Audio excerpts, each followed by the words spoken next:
to kiss me. Assalamualaikum warahmatullahi wabarakatuh. Perkenalkan, nama saya Maulidia Aprilia Hasril. Saya dari kelas manajemen 24D dengan NIM 24601042. Tujuan saya membuat video kali ini yaitu untuk memenuhi tugas mata kuliah pendidikan kewarganegaraan. Materi yang saya akan bawakan kali ini adalah hak asasi manusia yang dikerjakan oleh kelompok 4. Tidak usah berlama-lama di video kali ini, mari saja kita masuk ke isi materi tersebut.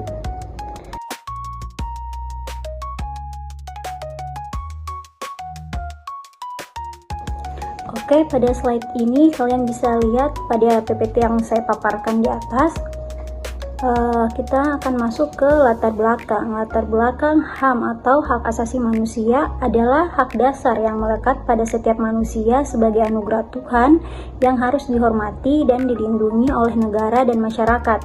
Sebagai anggota PBB, Indonesia memiliki kewajiban moral dan hukum untuk menjunjung tinggi HAM sesuai deklarasi universal dan instrumen internasional lainnya. Terus, saya akan menambahkan beberapa materi sedikit, yaitu Indonesia sebagai anggota dari Perserikatan Bangsa-Bangsa atau bisa tadi yang saya sebutkan PBB, mengembangkan tanggung jawab moral dan hukum untuk menjunjung tinggi dalam melaksanakan deklarasi universal tentang hak asasi manusia yang ditetapkan oleh PBB, serta berbagai instrumen internasional lainnya mengenai hak asasi manusia ini yang diterima oleh negara Republik Indonesia, terlepas dari konsep HAM yang bersifat universal, namun pada penerapannya harus memperhitungkan budaya dan tradisi negara setempat. Ada beberapa faktor seperti faktor ekonomi atau tingkat kesejahteraan masyarakat dapat diangkat sebagai pemegang peran penting yang pada akhirnya ikut menentukan kualitas penegakan HAM di suatu negara, sehingga dapat diartikan bahwa semakin bagus kualitas kesejahteraan di suatu negara, maka semakin tinggi juga kemampuannya untuk memajukan perlindungan tentang HAM. Tapi dalam perkembangan hak asasi manusia ini terbagi menjadi 3 generasi. Yang pertama terbagi menjadi 3 generasi hak asasi manusia, yaitu generasi pertama ada hak sipil dan politik, dan generasi kedua mencakup tentang hak ekonomi, sosial, dan budaya, dan generasi terakhir atau ketiga mencakup hak dalam pembangunan. Di antara 3 generasi yang tadi saya ucapkan tidak dapat saling dipisahkan karena generasi tersebut mencakup hak yang berbeda tetapi tetap dalam kesatuan. Hak asasi manusia juga yang tidak dapat dipisahkan ini mempunyai keterkaitan satu sama lain. Keterkaitan antar satu sama lain dalam generasi yang tadi saya sebutkan. Adapun juga pandangan bahwa dalam pemenuhan hak sipil dan politik tidak dapat berjalan dengan baik tanpa terpenuhnya hak ekonomi, sosial, dan budaya. Begitu pula dengan hak atas pembangunan. Pada materi selanjutnya, pada slide selanjutnya kita akan bahas tentang pengertian HAM atau hak asasi manusia. Tapi saya akan jelaskan di video berikutnya. Oke, pada slide ini yang saya paparkan adalah tentang pengertian hak asasi manusia. Karena sebelum kita masuk lebih dalam tentang hak asasi manusia, kita harus mengetahui dulu apa sih itu HAM. Mari sebelumnya kalian bisa baca dulu slide yang saya paparkan. Oke, selanjutnya saya akan membacakan dan menambahkan sedikit tentang isi materi yang ada di PPT tersebut. Hak asasi manusia adalah hukum yang dimiliki oleh setiap orang sebagai manusia. Hak-hak ini bersifat universal dan dimiliki setiap orang, baik kaya maupun miskin, laki ataupun perempuan. Hak-hak tersebut mungkin saja dilanggar, tetapi tidak dapat dihapuskan. Hak asasi manusia adalah hak hukum yang berarti bahwa hak-hak tersebut merupakan hukum. Hak asasi manusia juga dilindungi oleh konstitusi dan hukum nasional banyak negara dunia. Hukum hak asasi manusia adalah hukum yang dapat digunakan untuk memajukan dan melindungi hak asasi manusia. Hak asasi manusia juga didasarkan pada prinsip dasar bahwa semua orang mempunyai martabat kemanusiaan hakiki dan tanpa memandang jenis kelamin, ras, warna, kulit, agama, dan keyakinan. Adapun beberapa pengertian yang berkaitan dengan hak asasi manusia sesuai dengan Undang-Undang Dasar nomor 39 tahun 1999 tentang hak asasi manusia dan Undang-Undang nomor 26 tahun 2000 tentang pengadilan HAM. Yang pertama itu ada kewajiban dasar manusia. Kewajiban dasar manusia adalah seperangkat kewajiban yang apabila tidak dilaksanakan tidak memungkinkan terlaksananya dan tegaknya hak asasi manusia. Hal ini masuk pada pasal ayat 1 Undang-Undang Dasar nomor 39 pada tahun 1999. Yang kedua ada penyiksaan. Penyiksaan adalah setiap perbuatan yang dilakukan dengan sengaja sehingga menimbulkan rasa sakit atau penderitaan yang hebat baik jasmani maupun rohani pada seseorang untuk memperoleh pengakuan atau keterangan dari seseorang atau orang ketiga dengan menghukumnya atas suatu perbuatan yang telah dilakukan atau diduga telah dilakukan oleh seseorang atau orang ketiga atau untuk suatu alasan yang didasarkan pada setiap bentuk diskriminasi. Apabila rasa sakit atau penderitaan tersebut ditimbulkan oleh atas hasutan dari atau dengan persetujuan atau pengetahuan siapapun dan atau pejabat publik. Masuk pada pasal 1 ayat 4 Undang-Undang nomor 39 1999. Dan yang ketiga adalah anak. Anak adalah setiap manusia yang berusia di bawah 18 tahun dan belum menikah, termasuk anak yang masih dalam kandungan apabila hal tersebut adalah demi kepentingannya. Itu masuk pada pasal 1 ayat 5. Dan yang keempat ada pelanggaran hak asasi manusia, yang dimana setiap perbuatan seseorang atau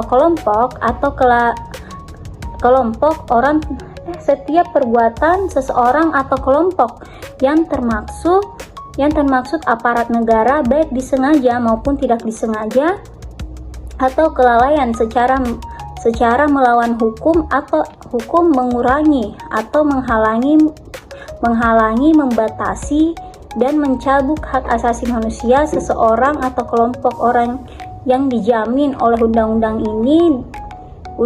ini dan tidak mendapatkan atau dikhawatirkan tidak memperoleh penyelesaian hukum yang adil dan benar berdasarkan mekanisme hukum yang berlaku pada pasal 1 ayat 6.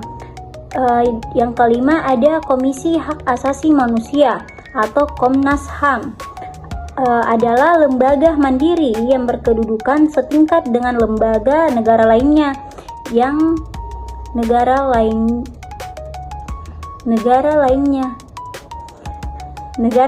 yang berfungsi melaksanakan pengkajian, penelitian, penyuluhan, pemantauan, dan mediasi hak asasi manusia. Dan yang keenam, pelanggaran hak asasi manusia. Pelanggaran hak asasi manusia yang berat adalah pelanggaran hak asasi sebagaimana dimaksud dalam undang-undang ini pada pasal 7 huruf A dan B Undang-Undang nomor 26 tahun 2000 Pengadilan HAM yang meliputi kejahatan genosida, kejahatan terhadap kemanusiaan. Dan yang ketujuh ada pengendalian hak asasi manusia yang selanjutnya disebut pengendalian HAM. Pengendalian HAM adalah pengendalian khusus terhadap pelanggaran HAM berat pada pasal 1 ayat 3 ayat 3 Undang-Undang Dasar Nomor 26 Tahun 2000. Dan yang ke-8 ada pengendalian HAM, merupakan pengendalian khusus yang berada di lingkungan peradilan umum. Hal ini masuk pada pasal 2 Undang-Undang Dasar Nomor 26 Tahun 2000. Terus yang ke-9 adalah setiap orang adalah perorangan. Setiap orang adalah orang perorangan, kelompok orang, baik sipil, militer, maupun polisis yang bertanggung jawab secara individual. Dan yang ke-10 ada penyelidikan. Penyelidikan adalah serangkaian tingkatan penyelidik untuk mencari dan menemukan ada tidaknya suatu peristiwa yang diduga merupakan pelanggaran hak asasi manusia yang berat guna ditindaklanjuti dengan penyelidikan sesuai dengan ketentuan yang sudah diatur dalam undang-undang ini pada Undang-Undang Nomor 26 pada tahun 2000 pengadilan HAM. Dan yang ke-11 pelanggaran hak asasi manusia yang berat adalah pelanggaran hak asasi manusia sebagaimana dimaksud dalam undang-undang ini pada pasal 1 ayat 2 Nomor 26 Tahun 2000. Dan yang terakhir ada pengendalian hak asasi manusia yang selanjutnya disebut pengadilan HAM adalah pengadilan khusus terhadap pelanggaran HAM yang berat. Oke, kita akan masuk pada slide berikutnya, yaitu sejarah perkembangan hak asasi manusia. Tapi saya akan bahas di video selanjutnya. Oke, pada slide ini kita akan masuk sejarah perkembangan hak asasi manusia. Sebelumnya kalian bisa baca dulu slide yang saya paparkan di atas. Saya akan membacakan materi yang ada di PPT ini dan juga saya akan menambahkan sedikit dari isi materi tersebut. Lahirnya HAM di sini. Di PPT yang saya tambahkan, di situ tertulis lahirnya HAM menurut pakar barat dimulai dengan makna carta, meskipun konsep HAM dalam Islam sudah ada lebih dulu dan lebih menyeluruh. Setelah terjadinya pelanggaran HAM besar dalam peran dunia, munculnya keinginan untuk merumuskan HAM secara global. Hal ini diwujudkan pada tahun 1948 melalui Universal Declaration of Human Rights oleh PBB sebagai respon terhadap kekejaman rezim Nazi Jerman. Proses menuju deklarasi tersebut berlangsung cukup panjang. Saya akan menambahkan sedikit.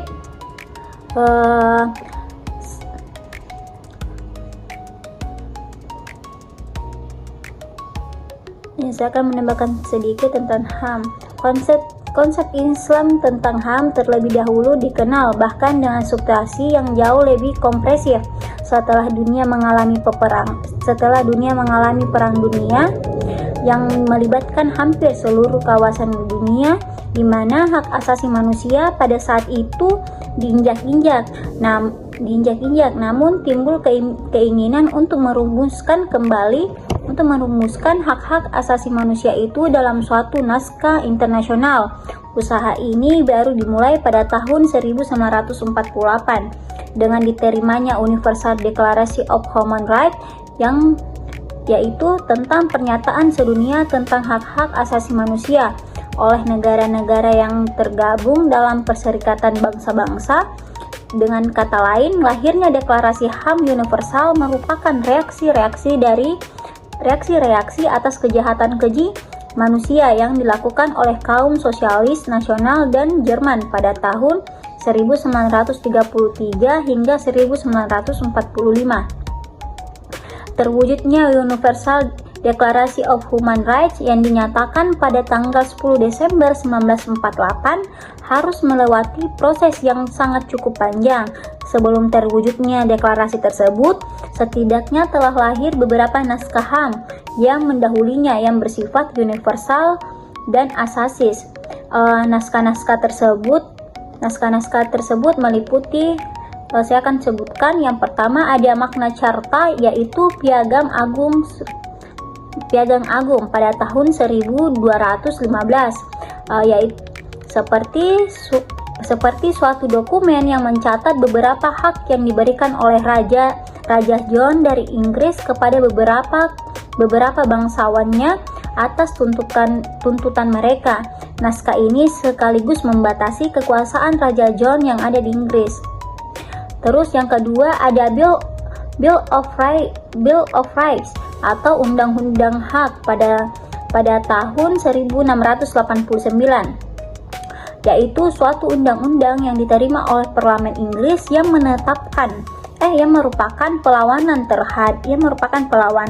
terhadap Raja James II dalam suatu revolusi hak berdarah yang dikenal dengan istilah The Glorious Revolution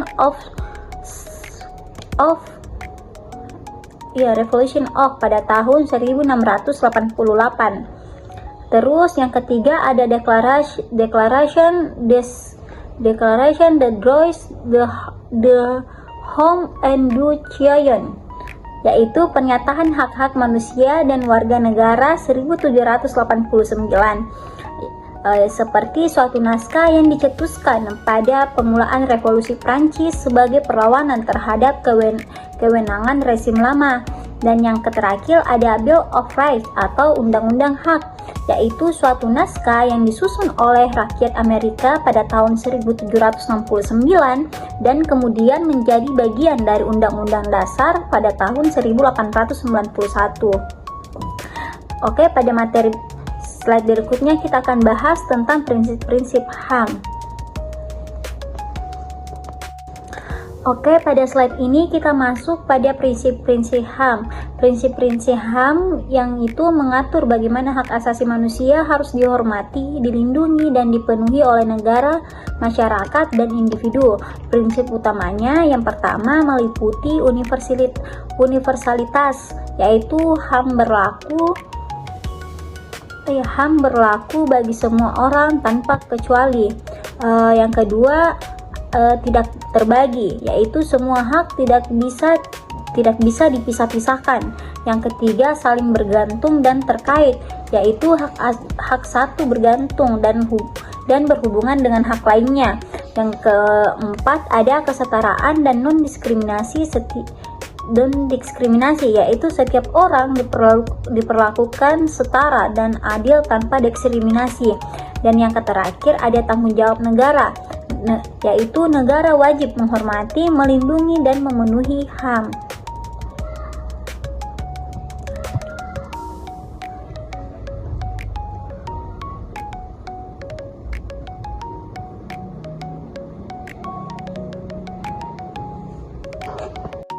Kasus-kasus pelanggaran HAM di Indonesia. Yang pertama ada kasus kekerasan polisi dan pelanggaran HAM lainnya. Warnai aksi damai Hari Buruh Internasional yang dimana terjadi pada tahun 2025 atau pada tahun ini. Perayaan Hari Buruh Nasional pada tahun 2025 yang berlangsung serentak di beberapa kota di Indonesia pada 1 Mei lalu diwarnai dengan penggunaan kekuatan yang berlebihan dan kekerasan aparat kepolisian terhadap para peserta aksi unjuk rasa dan jurnalis peliput di Jakarta. Polisi bertindak represif saat menghadapi aksi protes damai di depan kompleks DPR atau MPR Senayan. Tim advokasi untuk demokrasi atau bisa disebut TAUD mengungkapkan bahwa aparat menghadang dan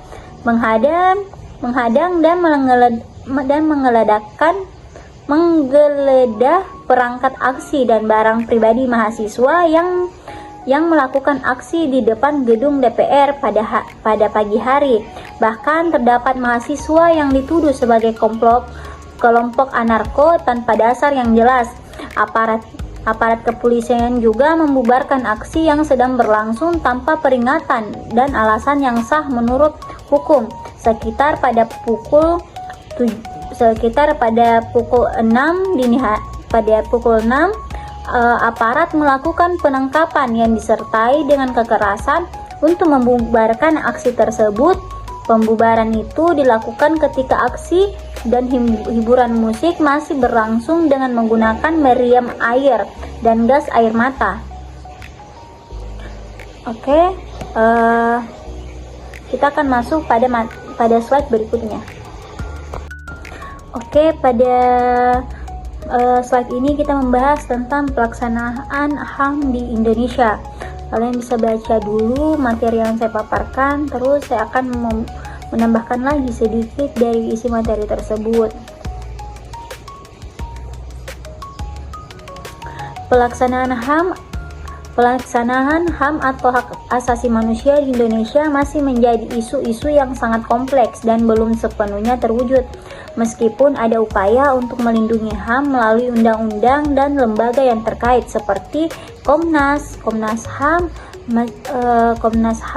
masih banyak kasus pelanggaran yang terjadi dan belum terselesaikan. Contohnya pelanggaran HAM di Indonesia yang meliputi peristiwa transaksi kasus pembunuhan terhadap mahasiswa yang menuntut reformasi pada tahun 1998. Namun pelaksanaan HAM di Indonesia yaitu yang pertama adapun pelaksanaan HAM di Indonesia seperti yang pertama ada legislasi dan undang-undang, yaitu Indonesia memiliki Undang-Undang Nomor 39 Tahun 1999 tentang hak asasi manusia dan Undang-Undang Nomor 26 Tahun 2000 tentang pengadilan HAM yang menjadi dasar hukum untuk melindungi dan menegakkan HAM. Terus yang kedua ada Komisi Nasional Hak Asasi Manusia atau Komnas berperan dalam pengkajian, penelitian, penyeluhan, pemantauan dan mediasi terkait HAM serta memberikan rekomendasi kepada pemerintah. Terus yang ketiga ada peran pemerintah. Peran pemerintah bertanggung jawab untuk melindungi, menghormati dan menjamin HAM setiap warga negara dan penduduknya. Namun komitmen dan kemampuan pemerintah dalam melaksanakan kebijakan HAM masih menjadi sorotan hingga masa kini. Terus yang keempat ada pelanggaran HAM. Pelanggaran HAM ini masih banyak kasus pelanggaran HAM yang sering terjadi, termasuk pelanggaran HAM berat seperti pada tahun 1965 hingga tahun 1966, yaitu penembakan misterius Talang Sari, Trisakti, Semanggi, dan lain-lainnya. Terus yang terakhir ada tantangan dalam pelaksanaan HAM di Indonesia ini antara lain masih banyak adanya kesenjangan dalam pemenuhan hak-hak dasar, lemahnya penegakan hukum, kurangnya koordinasi antar lembaga, dan juga kurangnya kesadaran masyarakat tentang HAM. Berikutnya kita akan bahas tentang kasus-kasus pelanggaran HAM yang ada di Indonesia.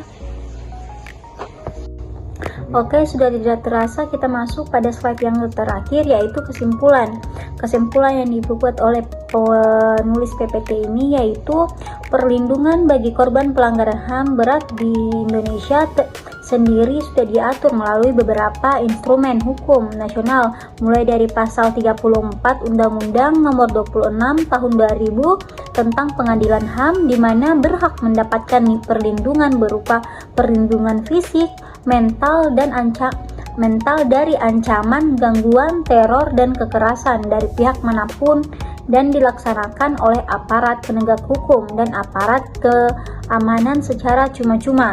Selain itu, undang-undang ini juga mengatur bahwa korban pelanggaran HAM berat mendapatkan kompensasi, restitusi, dan rehabilitas yang selanjutnya diatur melalui peraturan pemerintah mengenai pelaksanaannya.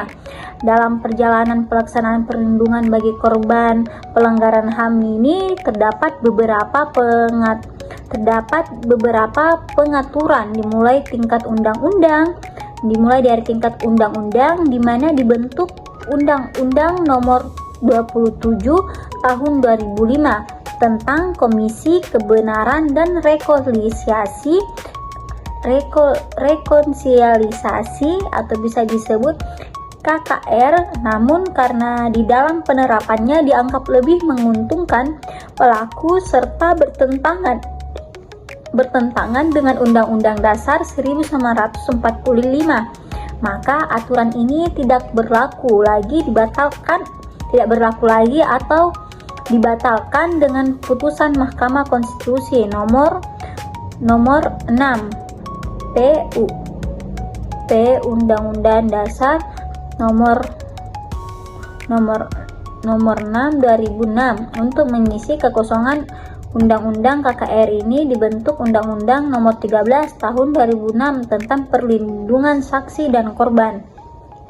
Adapun saran yang telah diberikan oleh penulis PPT ini, yaitu dari penulisan yang dilakukan penulis didapat beberapa hal yang semestinya menjadi perbaikan kualitas dalam perlindungan bagi korban pelanggaran hak asasi manusia yang berat. Di antara lain, yang pertama adalah pemerintah hendaknya melakukan evaluasi kembali terhadap seluruh peraturan perundang-undangan yang berkaitan tentang perlindungan bagi korban pelanggaran HAM, baik dari segi perlindungan yang akan diberikan maupun tata cara perlindungan yang akan diberikan. Terus yang kedua ada sebagaimana yang diamanatkan Undang-Undang Nomor 26 Tahun 2000 tentang pengendalian HAM. Hendaknya pemerintah menjadikan perlindungan bagi korban pelanggaran HAM berat menjadi prioritas utama, terlebih dengan kejadian yang sudah cukup berlangsung lama yang menyebabkan korban pelanggaran HAM ini mengalami penderitaan bertahun-tahun sampai dengan saat ini. Mungkin cuman itu kesimpulan dan saran yang bisa saya sampaikan. Mohon maaf apabila banyak salah kata, mohon dimaafkan. Wabillahi taufiq wal hidayah. Wassalamualaikum warahmatullahi wabarakatuh. Bye bye.